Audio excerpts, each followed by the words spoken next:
Halo Miss, nama saya Serly dengan nomor NIM 19200165. Kami dari kelompok 6 akan membahas tentang Pesta Pernikahan Jawa Timur yang beranggotakan Patricia, Riyandi, Florencia, Lauren, dan saya Serly. Halo Miss, perkenalkan nama saya Florencia Theodora Sasmita dengan nomor induk mahasiswa 192000167. Pada kesempatan kali ini, saya akan menjelaskan mengenai latar belakang dari pesta pernikahan adat Jawa Timur. Sebelumnya, pesta pernikahan merupakan sebuah pesta yang diadakan untuk merayakan ikatan yang disepakati oleh dua insan manusia untuk hidup bersama dan saling menyayangi dalam setiap jalan hidup yang dilewati. Perayaan pernikahan sendiri memiliki banyak ragam dan variasi menurut tradisi suku bangsa, agama, budaya, maupun kelas sosial. Salah satunya yaitu adat istiadat pernikahan Jawa Timur, khususnya di Ngawi. Dalam pesta pernikahan tersebut terdapat beberapa proses yang harus dilakukan terlebih dahulu. Pertama, montoni, yang dimana kedua calon mempelai akan bertemu untuk menanyakan ketersediaannya menjadi sepasang calon suami dan istri. Kedua, lamaran. Ketika kedua calon mempelai telah setuju menjadi suami dan istri, maka akan diadakan acara lamaran untuk membawa pengikat seperti perhiasan, pakaian, dan bahan makanan. Kemudian, kedua belah pihak akan merundingkan hari yang baik untuk dilaksanakannya pernikahan. Ketiga, pasang taruh. Pasang taruh ini dilakukan sehari menjelang hari pernikahan di rumah calon mempelai wanita. Pada bagian kanan dan kiri pintu masuk rumah akan dipasang tumbuh-tumbuhan seperti pohon pisang raja, kelapa hijau, tebu, padi, dan jagung, serta daun alang-alang dan sebagainya, yang dimana semuanya itu memiliki makna atau lambang menuju kebaikan. Selain itu, akan juga dipasang jamur kuning di depan pintu sebagai tanda akan dilangsungkannya pernikahan. Keempat, siraman. Makna dari ritual ini adalah untuk menyucikan diri secara jasmani dan rohani supaya bersih dalam menuju hidup baru. Kelima, walimah. Hal ini dilakukan untuk mempersiapkan segala sesuatu agar tidak ada yang terlupa untuk perhelatan besar pada hari yang dinanti-nanti, yakni puncak pernikahan. Keenam, upacara pernikahan agama. Pada tahapan ini akan dilakukan berdasarkan agama yang dianut oleh masing-masing mempelai. Ketujuh, temu pengantin. Pada akhir acara pernikahan adat Jawa Timur adalah doa, yang dimana dilaksanakannya acara resepsi. Doa menjadi penyempurna dari acara-acara sebelumnya yang telah dilalui. Rentetan prosesi ini juga dilaksanakan dalam adat pernikahan Jawa Timur, dan juga perlu diketahui bahwa ada makanan pernikahan adat Jawa Timur yang memiliki makna baik. Yang pertama itu terdapat gemblong. Gemblong ini memiliki makna berupa harapan bahwa dua mempelai pengantin bisa menjadi satu kesatuan yang saling melengkapi. Warna putih berarti kesucian dalam membangun bahtera rumah tangga. Yang kedua, terdapat rawon. Rawon memiliki makna sebagai simbolis selamat datang. Ketiga, sop manten. Makna dari sayur yang terdapat pada sop manten mengartikan bahwa kedua pengantin yang berasal dari keluarga dan latar belakang berbeda. Keempat, jadah dan wajik. Jadah dan wajik merupakan makanan yang terbuat dari beras ketan, sehingga kedua makanan ini memiliki tekstur yang lengket. Maka dari itu, makna dari kedua makanan ini adalah agar suami dan istri dapat bersama selamanya. Halo, perkenalkan nama saya Patricia Evangeline Wijaya Putra dengan nomor NIM 192000134. Di sini saya akan menjelaskan tentang tata cara dan penyajian makanan pada saat pesta pernikahan suku Jawa Timur. Pada pesta pernikahan suku Jawa Timur, biasanya tersedia dua jenis makanan, yaitu makanan pembuka dan juga makanan berat. Makanan pembuka yang biasanya disediakan adalah kue gemblong. Gemblong yang disediakan oleh pernikahan suku Jawa Timur tentunya berbeda dengan suku Sunda. Gemblong yang disediakan oleh suku Jawa Timur biasanya berwarna putih, sedangkan gemblong yang disediakan oleh suku Sunda biasanya berwarna kecoklatan. Penyajian gemblong pada saat pesta pernikahan suku Jawa Timur adalah dengan dibagikan oleh orang-orang yang bertugas untuk membantu di pesta pernikahan tersebut. Atau biasanya kue gemblong ini sudah disediakan di meja sehingga para tamu bisa mengambil kue gemblong tersebut. Pada pesta pernikahan yang menggunakan adat Jawa Timur, biasanya makanan utamanya adalah rawon. Dan rawon itu disajikan oleh orang yang bertugas lalu dibagikan dengan cara dioper. Jadi, biasanya pada pesta pernikahan suku Jawa Timur, ada orang-orang yang membantu pada saat pesta tersebut, entah itu kerabat, tetangga, dan juga saudara. Lalu, penyajian rawon ini biasanya ada orang yang bertugas untuk mengambil nasinya, mengambil daging, menyiram kuah, menyiapkan sambal dan kecambah, dan juga menyiapkan kerupuknya. Jika makanan itu sudah siap dan sudah lengkap, maka makanan itu diberikan oleh orang yang paling ujung, dan orang paling ujung itu otomatis langsung membagikan kepada orang-orang yang lain sehingga semua kebagian. Setelah semuanya kebagian, maka orang yang paling ujung juga akan membagikan minuman yang biasanya sudah berupa gelasan atau tinggal minum dan siap minum. Sekian penjelasan dari saya. Penjelasan yang selanjutnya akan dilakukan oleh teman saya. Terima kasih. Halo, nama saya Ariandi dan saya akan membahas bagian kuliner. Aneka kuliner yang kami pilih ada rawon, gemblong, sop manten, dan juga jadah dan wajik. Pertama, kita akan membahas tentang rawon. Rawon adalah masakan Indonesia yang berupa sup daging berkuah hitam dengan campuran bumbu khas yang menggunakan keluak. Rawon juga biasanya disajikan bersama dengan nasi yang dilengkapi dengan toge berekor pendek, telur asin, daun bawang, kerupuk udang, empal, dan juga sambal. Bahan-bahan yang kita perlukan untuk membuat rawon adalah 500 gram daging sapi, 1 dengkul sapi yang dibelah menjadi 2, 3 lembar daun jeruk purut, 1 batang serai yang dimemarkan, 1 sendok makan air asam jawa, 2 batang daun bawang, 1 sendok makan kaldu sapi bubuk, 1 sendok makan garam, 3 liter air, dan juga 5 sendok makan minyak goreng.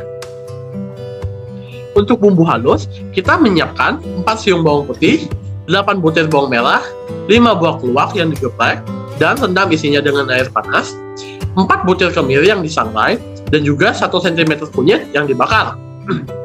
Untuk pelengkap, dapat ditambahkan sesuai selera, seperti toge, telur asin, emping, sambal, dan juga lain sebagainya. Untuk teknik pembuatan, ada beberapa tahap. 1. Rebus daging dan dengkul sapi hingga setengah lunak, lalu potong daging sesuai selera, lalu disisihkan. Kedua, masukkan kaldu sapi bubuk dan garam ke dalam air rebusan daging. Ketiga, tumis bumbu halus, lengkuas, daun jeruk, dan serai hingga harum dan matang. Keempat, masukkan potongan daging ke dalam tumisan, lalu masak hingga bumbu meresap. 5. Masukkan tumisan daging ke dalam kuah kaldu, lalu masak dengan api kecil hingga daging empuk. Lalu keenam, saat matang, sajikan saat masih hangat, beserta dengan pelengkap yang telah kita sediakan. Yang kedua, ada gemblong. Gemblong adalah salah satu jenis makanan tradisional atau kue tradisional Indonesia yang termasuk ke dalam kelompok jajanan pasar. Bahan-bahan yang kita gunakan untuk membuat gemblong adalah 10 sendok makan tepung ketan putih, 10 sendok makan tepung terigu, 1 buah kelapa setengah tua yang dibelah 2, setengah sendok teh gula pasir, setengah sendok teh garam, 100 ml air matang, dan 1/4 kg minyak. Untuk balutan, kita menggunakan 1 blok gula merah ukuran sedang, 2 sendok makan gula pasir, dan juga 2 sendok makan air matang. Untuk teknik pembuatan, juga ada beberapa tahap. Pertama, sediakan wadah, lalu campur tepung ketan putih, tepung terigu, gula pasir, garam, dan kelapa parut. Lalu diaduk. Lalu, tambahkan air matang sedikit demi sedikit sambil diuleni sampai kalis dan bisa dibentuk. Kedua, bentuk bulat lonjong adonan. Ukuran disesuaikan sesuai selera, tapi sebaiknya jangan terlalu besar. Kenapa? Agar saat digoreng gemblong bisa matang dengan merata. Ketiga, siapkan wajan. Lalu, panaskan minyak di api kecil. Masukkan adonan sebelum minyak benar-benar panas. Keempat, setelah minyak panas, goreng gemblong sampai matang dengan warna kuning keemasan. Kelima, untuk membuat balutan gemblongnya, masukkan gula merah yang sudah disisir, gula pasir, dan air. Panaskan di api kecil sampai gula lumer atau menjadi karamel. Keenam, masukkan gemblong yang sudah digoreng ke dalam gula yang sudah lumer. Lalu, aduk cepat sampai semua terbalut gula dan kering atau mengeras. 7. Setelah semua teraduk rata, angkat dan sajikan gemblong tersebut lalu siap disantap. Untuk kuliner yang lain akan dijelaskan oleh teman saya berikut ini. Terima kasih. Selanjutnya ada sop manten. Sop manten adalah salah satu menu masakan tradisional yang berasal dari kota Surakarta atau saat ini bernama Solo. Terbuat dari bahan-bahan seperti wortel, kentang, jamur tiram, telur dadar, jagung, daging ayam, bumbu dapur seperti merica, gula, garam, bawang bombay, bawang merah, dan sebagainya. Bahan-bahan yang digunakan yang pertama, ayam ukuran 1,5 kg hingga 1 ekor, wortel, kapri, kembang kol, kentang yang sudah diiris tipis lalu digoreng hingga kering, jamur putih kering, dan yang terakhir jamur putih. Untuk bumbu menggunakan bawang merah 5 siung, bawang putih 4 siung, pala biarkan 1-4 buah, jahe 3 cm, merica bubuk 1,5 sendok teh, garam 1 sendok teh, gula 1 sendok teh, dan merica 1,5 sendok teh. Teknik pembuatan yang pertama, rebus ayam hingga matang. Jika sudah matang, angkat ayam lalu suir-suir dan sisihkan. Yang kedua, tumis bawang merah, bawang putih, dan jahe sampai harum di wajan lain. Yang ketiga, masukkan bumbu tumis ke dalam kaldu, biarkan sampai mendidih. Yang keempat, masukkan garam, gula, dan merica secukupnya. Yang kelima, masukkan juga bunga kol dan wortel, masak sampai matang. Yang keenam, masukkan kapri jamur dan jamur putih, masak sebentar lalu matikan apinya. Yang ketujuh, letak di piring beri suiran ayam dan keripik kentang. Yang kedelapan, beri taburan daun bawang, seledri, dan bawang goreng lalu sajikan. Menu kuliner yang terakhir adalah jada dan wajik. Jada adalah makanan yang terbuat dari ketan yang dicampur dengan parutan kelapa sehingga rasanya gurih saat disantap. Sedangkan wajik adalah makanan yang terbuat dari ketan yang dicampur dengan gula merah. Bahan-bahan yang digunakan untuk membuat wajik adalah yang pertama, 2 kg beras ketan pudel, 2 butir kelapa setengah tua, buang kulit arinya, 400 ml air, garam halus secukupnya. Untuk membuat wajik, 1 kg beras ketan yang baru dan baik, 3 butir kelapa tua, parut dan jadikan santan 1000 ml, 750 gram gula pasir, 1 sendok teh garam halus, 5 lembar daun pandan simpulkan, minyak goreng untuk mengoles loyang atau cetakan di daun pisang atau alas plastik. Jika ingin membuat dengan variasi warna, tambahkan dalam adonan 100 ml larutan pewarna alami bila suka. Teknik pembuatan jadah yang pertama, cuci bersih beras ketan lalu rendam dalam baskom semalaman. Yang kedua, setelah direndam, buang airnya, pindahkan ke jati cuci dengan air mengalir dan tiriskan. Yang ketiga, parut kelapa yang sudah dibuang kulit arinya. Yang keempat, panaskan dandang mengukus, tuang beras ketan dan taruh kelapa parut di atasnya. Kukus selama 30 menit. Yang kelima, angkat dan masukkan beras ketan dan kelapa parut yang sudah dikukus tadi ke dalam baskom plastik. Tambahkan garam dan sedikit air sambil diaduk rata. 6. Beras ketan yang sudah dicampur tadi dikukus selama 30 menit. Sebelumnya dandang dipanaskan terlebih dahulu. Yang ketujuh, setelah matang, angkat dan masukkan ke dalam baskom plastik dan tumbuk sampai halus dan kalis. 8. Siapkan loyang yang sudah dialas daun pisang atau plastik dan diolesi sedikit minyak goreng. Tuang dan ratakan jadah yang sudah lembut tadi, dinginkan dan siap dinikmati.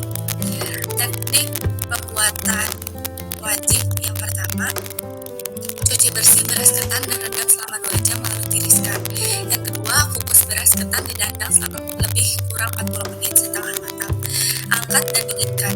Yang ketiga, panaskan santan, gula pasir, dan daun pandan, dan garam di wajan dalam anti lengket. Masak dalam api sedang sambil diaduk agar santan tidak pecah. Masak hingga tinggal setengah dan kental. Yang keempat, masukkan ketan yang sudah dikukus, aduk kembali hingga santan terlihat menyatu dengan beras ketan dan mengering. Angkat. Yang kelima, isikan ke dalam loyang atau cetakan yang dialasi plastik yang sudah diolesi minyak. Letakkan sampai padat dan dinginkan. Yang keenam, hidangkan dengan dipotong-potong. Halo, nama saya Sherly dengan nomor NIM 19200165. Terakhir, saya akan membahas tentang SWOT analisis.